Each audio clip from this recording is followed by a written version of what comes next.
In this lecture, we begin a new unit. This is our unit about heroes and about heroic myths, and it includes some very good stories. We'll start off by defining the hero and then describe what we mean by heroic myths. And then we'll have to talk a little bit about the monomyth, that idea that there's a kind of universal hero story with common elements that transcend cultural definitions. And then we'll break that monomyth up into manageable units, illustrating with some myths that we've already done and others with which you're probably familiar. And then we'll conclude by taking a brief look at the familiar myth of Heracles to try out the ideas that we have introduced in this lecture. The hero is always larger than life. That's the root meaning of the word in Greek, larger than life, who does things that most of the rest of us can't do. He may also serve as a model for us, giving us deeds to emulate. Moses Hadas, in a book called Introduction to Classical Drama, says that the hero always pushes back the horizons of what is possible for man. And I think that's a good place to start. Every time there's a hero makes us feel a little more proud of being humans because he's redefined human nature in a slightly larger way.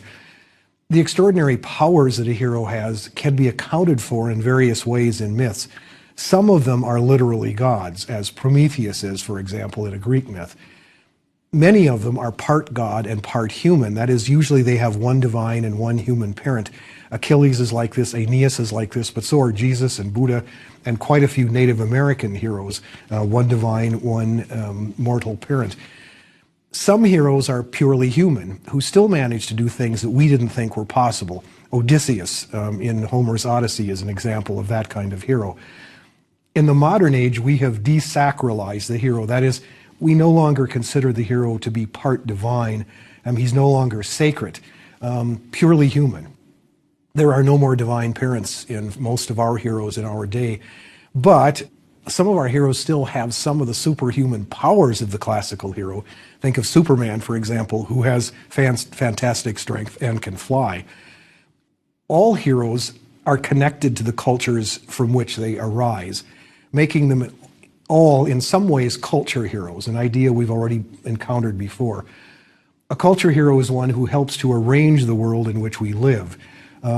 He may help with the actual creation of the cosmos, or may bring humans some skill or technique like metalworking or agriculture, or may help to decide how society should be arranged, work out who can marry whom, or what initiation ceremony should be like, or bring a body of laws or certain ceremonies, the way the White Buffalo Woman in Lecture 13 taught the Sioux the pipe ceremonies. In Lecture 10, we remember the Chinese Yu helps create the world for agriculture by stopping the flood. And in Lecture 17, the Ojibwe Wunce brings the gift of corn to his people. As culture heroes are all intimately connected to the cultures from which they come, so that, for example, there are many myths in Native American and Mesoamerican cultures that feature corn, since that's a staple crop for all of them. In Malaya, the Shewang people, who are a hunting and gathering group, have a culture hero who teaches people how to share food and teaches women how to give birth and how to breastfeed babies without destroying themselves in the process. Prometheus brings fire to humans. Moses, Muhammad, and King Arthur all bring to their people the specific gifts that they need to survive. Our own culture has heroes like Rambo and the protagonist of the Die Hard series, which suggests that they must reflect in some way some of our cultural values, otherwise we wouldn't consider them as heroes. There are some other kinds of heroes that are connected with the establishment of states or dynasties. Theseus is that kind of hero in Athens. He's a ruler and a founder of most of the institutions that defined democracy for Athens in later times. Romulus and Aeneas are that kind of hero for Rome, establishing first the city and then the state, and then setting it on a course that would lead to domination of much of the known world in the time of the empire. The Chinese Yu, in Lecture 10, was the founder of the mythical Xia dynasty, and King Arthur serves as some of the same functions, first for the Celts and then later for the English. But despite the fact that all myths have to reflect values specific to the culture which creates them, It is impossible not to notice that myths of different cultures share motifs and themes and characters and narrative structures, which has led scholars over the past 150 years to search for something which they call the monomyth. A monomyth is a story which is shared by all cultures and peoples in a way that necessarily transcends individual cultures. Joseph Campbell, who's one of the great proponents of the idea of the monomyth, says this about the hero in his most famous book, The Hero with a Thousand Faces. The hero, therefore, is the man or woman who has been able to battle past his personal and local historical limitations to the generally valid, normally human forms. And notice what his definition is: to battle past the personal and local, that is the culturally defined, and to achieve some kind of generally valid, normally human forms, that is, to achieve some kind of universality. The search for a monomyth goes back at least 1871, when an English anthropologist named E.B. Taylor wrote a book called Primitive Culture, in which he noticed how many hero myths follow the same pattern. A hero is exposed at birth, is saved by other humans or animals, and then grows up to become a national hero. Otto Rank, who was a disciple of Freud but who later broke with his teacher, in 1909 wrote a book called The Myth of the Birth of the Hero, and he added some elements to Taylor's list. According to the story as it's captured or summarized by Rank, most heroes are born to distinguished parents. In older myths, that means they're usually born to kings or queens. During pregnancy, a prophecy warns the parents, usually the father, that the child will be a danger to its father, so after birth, the child is exposed. It's left out on the mountainside, it is abandoned in a forest, hoping that wild animals will find it and destroy it. However, it isn't destroyed. The child is found by animals and raised by animals, or found by other human beings who also raise it. When the child grows up, he finds his real parents, and after a series of adventures, he avenges himself on his father, and then he achieves his true place in society. Lord Raglan, who was an ally of Sir James Fraser of the Golden Bough fame, in 1936 published a book called The Hero, which went on from Rank's description, and he listed 22 separate steps in the hero's life from birth to death. Joseph Campbell, in 1949, built on the work of these scholars in his The Hero with a Thousand Faces. And he divided his monomyth into 3 stages. The first is the stage of separation or departure from the comfortable world in which one lives. Then, having left the comfortable world, there are trials and obstacles on the way, including all kinds of temptations and conflicts. And then at the end, after the adventure is done, a boon has been won, there is the return, in which the hero brings back that boon to transform the world from which he departed. Campbell went on to divide each of those 3 parts into parts themselves, so that the first stage, which is separation or departure, includes for him the call to adventure, which can come in many different ways. How do I know I'm being called to leave my comfortable life? The refusal of the call, which is something that a hero can always do. He can say, nope, I'm not going to answer that call. I'm going to stay right where I am. Having accepted the call, there's usually some supernatural aid that comes to his rescue, and then he has to cross the first threshold. The first threshold being the transition from this world, the one I live in, into the world of my adventure. Then there comes a section called In the Belly of the Whale, and that one is usually a stage in which a hero metaphorically dies, gets swallowed up, so that the old life disappears in preparation for rebirth. That's the structure that we took a brief look at when we were talking about the Harry Potter series back in Lecture 2. Each of Campbell's other stages is similarly divided.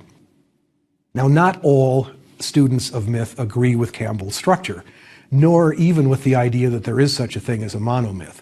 But it has been a rich point of departure for discussion for half a century, whether one agrees with it or not. Another point to be made about these monomyths, these particular monomyths, is the fact that, as we said, the hero in the 20th century has been desacralized. So the basis for most monomyth theories turns out to be psychological rather than religious or metaphysical. And this is especially true of the work of Rank and Campbell. Rank found the origins of myths in what he called the family romance. which always begins with a child idealizing his parents and then becoming disillusioned with them. Eventually, he comes to think of himself as the son of different parents, usually higher born than the people he lives with, but that he was somehow lost or abandoned as an infant, and thus winds up with the people that he lives with now. The relationship with the father for Ranke is complicated by feelings of sexual jealousy over access to the mother, and eventually the child imagines his parents disappearing altogether. But the child still harbors affection for his parents, and so he arranges all of this in fantasy. That is, he makes up stories, he makes up myths about this situation. And the stories that he makes up become Ranke's monomyth, in which the child of distinguished parents who are warned about the dangers of this child abandon it where it's rescued by peasants or by animals. When the child grows up, he finds his parents. He takes revenge on his father, he either kills him or is acknowledged by him, and then he's raised in honor and status back to where he should have been all along. For Ranke, this is simply part of growing up. It's inventing heroes is one of the ways that a child deals with his powerlessness in the family. It involves processes like projection, that is, the son's hostility toward the father in the myth becomes the father's hostility toward the son. And this, again, we noticed about when we talked about the Harry Potter series back in Lecture 2. Children, of course, don't create myths, but when adults do, they incorporate into them universal anxieties, according to Ranke. We overcome those anxieties by idealizing ourselves in the person of the hero. And we distance ourselves from the anxieties, after all, we still love our parents, by putting all of this into the realm of fantasy rather than acting any of these out. So that for Ranke, the family romance is a complicated combination of love and anger and rejection and jealousy and admiration and disillusionment. All of this becomes the family romance, which for him is the basis of the myth of the hero. Joseph Campbell relied on the work of Ranke as well as on the work of Freud and Raglan and others, but perhaps the most important insights for Campbell came from Carl Jung, who also had been a one-time pupil of Freud, who, like Ranke, later broke away from his teacher. Like Freud, Jung believed in the importance of the unconscious in the total makeup of the psyche. But Freud saw the contents of the unconscious as repressed infantile impulses, where Jung saw them as made up of what he called the collective unconscious, which we share with people in all times and places, regardless of our culture and the experiences we have in growing up. For Freud, for example, a boy's sexual feelings for his mother and hostility toward his father as a competitor for the mother's affection have to be suppressed because they can't be acted out. When they're suppressed, they sink below the level of consciousness so that later they can influence our behavior, but we can't know why we're feeling or doing what we are, since the conscious mind has no direct access to the unconscious, where such impulses are always buried.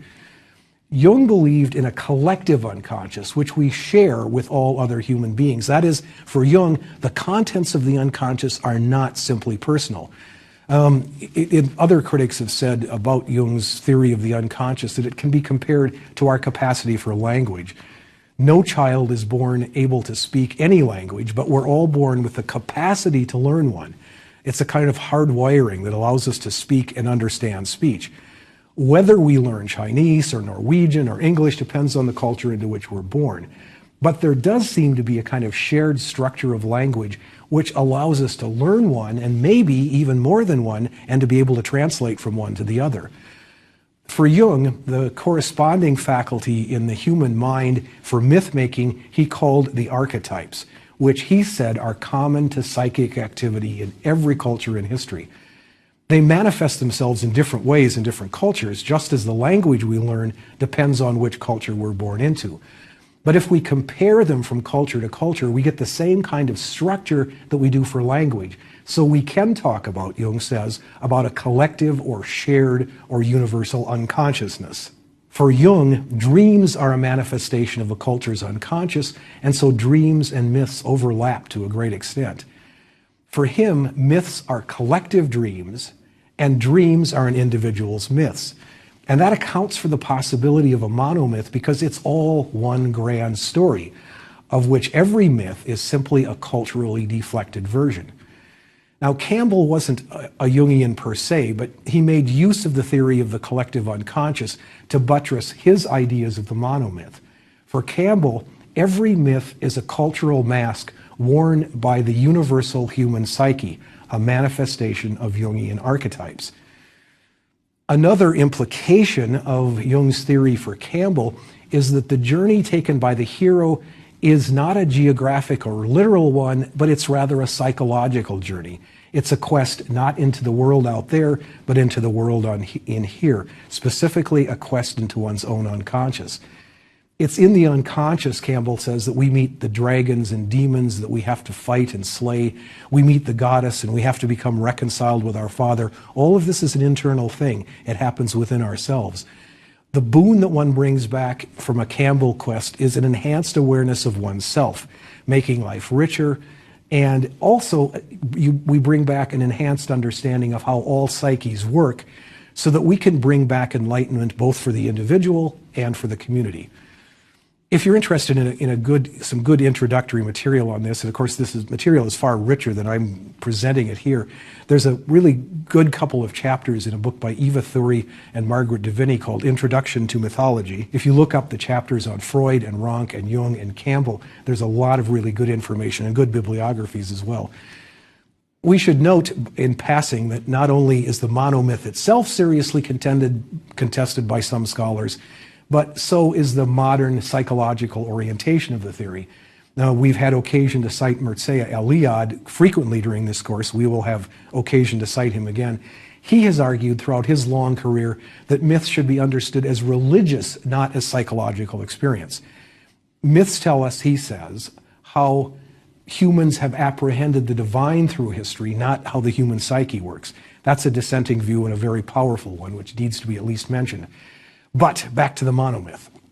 We need a clearer idea of what it is since we'll be using it over the next lectures as an analytical tool anyway. It is still controversial. Not everybody agrees with it.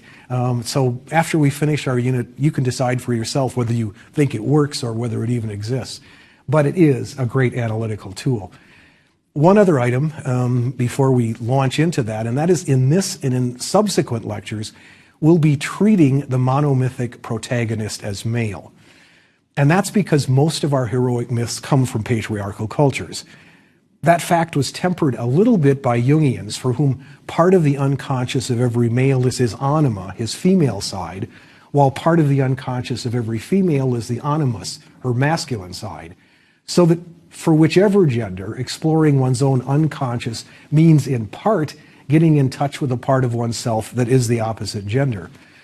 But that having been said, even for Jungians, most analysis of myth has been from the male point of view.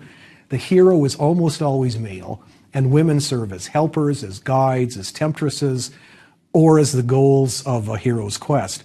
We'll try to correct this imbalance slightly in lectures 27 and 28, where we'll take a look specifically at female heroes to consider how they look and in what ways they're different from the male hero. But for now, we have to recognize that the bias is built into the material. The myth, the monomyth that we're going to talk about here is a very simplified composite one. It comes from David Leeming, the Oxford Companion to World Mythology. We'll use this for our first lectures, and then when we get to lecture 25, we'll do a more complicated version in much more detail about how these monomyths work. According to Leeming, the hero usually begins life with a miraculous conception or birth. The Chinese hero Yu, we remember from lecture 10, was born from the body of his father 3 years after his father died. It may have even been turned into stone. The White River Sioux have a story about Rabbit Boy, who's kicked into life from a clot of blood. Buddha is born from his mother's side after his mother dreams of a white elephant. There are many Native American stories of virgin births in which a maiden eats an acorn or has the wind blow up her skirt or sunlight falls in her vulva. The point is, for Leeming, is that it suggests that every one of these heroes comes directly to us from out of eternity, directly from the cosmos, giving human beings, human nature, a second start with the birth of the hero. Once the hero is born, he's immediately set upon by the guardians of the status quo, sometimes called the guardians of the gate, who don't want anything to change. In myths, usually kings or jealous fathers or even demons try to kill this child before he has a chance to grow up and change anything. Herod, we remember, tries to kill all male children under 2 years old, to kill the king of the Jews the Magi have told him about. King Kamsa does the same to try to prevent the birth of Vishnu, as Krishna in lecture 20, in our last lecture. Moses is sent off in a pitch-lined basket to prevent the Pharaoh from killing him, and many heroes, like Oedipus, are exposed on mountains as infants in hopes that animals will eat them and thus deflect the prophecies and the threat.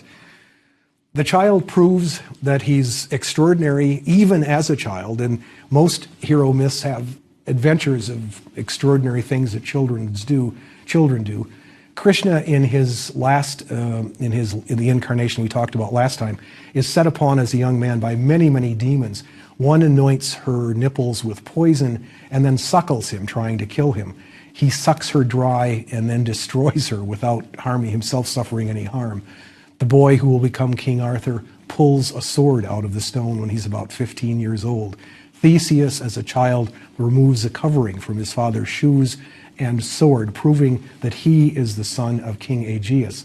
Jesus dazzled the scribes and Pharisees in the temple when he's 12 years old with his knowledge. Once the hero achieves manhood, there's usually a period of isolation, getting ready for the adventure. Moses spends time in the fields as a shepherd until Yahweh calls him in the burning bush. Once in the Ojibwe story, fasts for days in a lodge outside the village while waiting for the coming of the Corn King. Jesus is tempted in the wilderness by Satan after fasting 40 days and nights. Buddha is tempted by the fiend Mara, the spirit of sensuality and self-serving, while under the Bodhi tree waiting for enlightenment. Then comes the departure, leaving the old comfortable life behind to venture into a new place, even if one does so reluctantly. Leeming points out Bilbo and Frodo of Tolkien's The Lord of the Rings to show how reluctant a hero might be, how reluctant one might be to leave the familiar and comfortable Hobbiton for the dangerous adventures ahead. Lots of heroes feel this way, and many heroes are warned by their cultures not to go on the heroic quest. In our next lecture, Gilgamesh is warned by everyone not to mess with the unknown, but to stay home and to be a happy king. Then comes the search for something lost, some specific object, some place, for understanding, for enlightenment, whatever the goal of the quest is. Telemachus in the Odyssey sets out searching for his missing father. Jason sets out to find the golden fleece. The Knights of the Round Table search for the Holy Grail. Buddha and Jesus seek enlightenment, and Moses sets out with his people to the Promised Land. On the way, the hero is going to meet guardians at every threshold, creatures who don't want to let him cross, giants and dragons and monsters and demons and sorcerers and femme fatales, all of whom either try to destroy the hero or deflect him from his quest. Sometimes he has to even descend into the land of the dead, dying a kind of metaphoric death himself. And in the land of the dead, he confronts other kind of terrors which he has to overcome in order to finish his quest. When he returns, he brings back a boon for his people. He brings back corn, or the curing qualities of the Grail, the Chinese land which is now redeemed from the flood and ready for agriculture. He brings back the 10 Commandments from Mount Sinai, the word of Allah brought back from the mountain by Muhammad, the enlightenment which is won by Buddha. Sometimes, as a kind of epilogue to his story, the hero then returns to the source of his vision to be reunited with the cosmos from which he has come in the first place. Jesus and Buddha ascend into heaven. King Arthur sails away to Avalon. Moses, Enoch, and Elijah are translated into heaven. All of these affirm the achievement of nirvana in the enlightenment or the kingdom of God, whatever it's called in the individual myth, and all of which, of course, can serve as metaphors for something else. We can illustrate, perhaps, the idea of the monomyth, the simplified version that we've looked at so far, with one example you probably already know, and this is the Greek myth of Heracles. Heracles was the son of Zeus by Alcmene, a mortal woman. Zeus visited her in the shape of her husband. She thought she was sleeping with her husband. It turns out she's sleeping with Zeus, and she gives birth to 2 children, one by her husband Amphitryon and one by Zeus. So Heracles has that unusual conception of birth that a hero is supposed to have, and he's also half divine. In some versions of the story, Alkmene, fearing the wrath of Hera, exposes the child herself outside the city walls, hoping it will just disappear. And so the guardian of the gate here turns out to be his mother rather than his father. That's not quite typical. He fulfills the extraordinary events, the extraordinary feats of strength in his youth by killing 2 giant serpents, which are sent by Hera to kill him in his cradle. Heracles marries and has children, but Hera is always after him, and she sends him a fit of madness in which he kills his wife and children. He's overcome by remorse, and so he visits an oracle who sends him to his cousin Eurystheus, who's the king of Mycenae, a man who's half afraid of Heracles and who gives him all kinds of tasks designed to get him killed in the process. And here's where the 12 labors come into the story. They're all impossible, and they're all performed. The last is to bring back from Hades Cerberus, the guard dog of the dead, to bring him back to earth, which Heracles actually does, fulfilling another part of the monomyth in his descent into the land of the dead. There are all kinds of other adventures, but eventually he remarries, and his second marriage turns out to be the cause of his death. Deianira, his second wife, is worried that Heracles might have fallen in love with a slave woman he has captured in battle. And so she gives him a special shirt with a special ointment on it, which was given to her by Nessus the centaur against just this eventuality. Nessus says, if you ever worry about your husband being unfaithful, anoint this shirt with this ointment, have him wear it, and he will be faithful. The background of this story is that Nessus gave the potion for the shirt to Heracles' wife when he was dying of an arrow wound that was given him by Heracles. Nessus had been carrying Deianira across a river and in some way insulted her, and so Heracles kills Nessus. Nessus then gives this potion to Deianira and says, if ever your husband's going to be unfaithful, use this. So the shirt turns out, of course, to be Nessus' revenge on Heracles. The shirt, with all of its poison, can't quite kill Heracles, but it just can torment him horribly. He makes his way home in great pain, only to find that Deianira, having discovered what she'd done by sending him the shirt with the potion on it, has already killed herself. Heracles has a funeral pyre made, and he climbs onto it, giving his famous bow to Philoctetes. That's the famous bow that will show up very, very famously in Homer's Iliad. After his death, after Heracles' death, Zeus is moved, and so even is the otherwise implacable Hera, and Heracles is given immortality. He's also given as his eternal wife Hera's daughter Hebe, and this becomes what Leeming called the epilogue to the monomyth, in which the hero achieves full union with the cosmic source of his being. But meanwhile, Heracles can illustrate for us what a Greek culture hero looks like. He rids the world of monsters and clears the way for safer, happier life for humans. And he also manages to fulfill most of the requirements of the monomyth, so that he is both a specific cultural hero, doing what he does for his culture, and at the same time can help us to illustrate what that monomyth might look like. Next time, we are going to begin a 3-lecture series on 3 separate hero myths from 3 different parts of the world, from Mesopotamia, from Celtic England, and from Greece. In each one, we'll get a chance to further test out the idea of the monomyth to see how well it works in describing the stories that we deal with. And in each one, I think we'll have a chance to add another detail or two to this sort of composite, simplified version of the monomyth we're working with so far. Next time, we'll start with the Sumerian epic of Gilgamesh.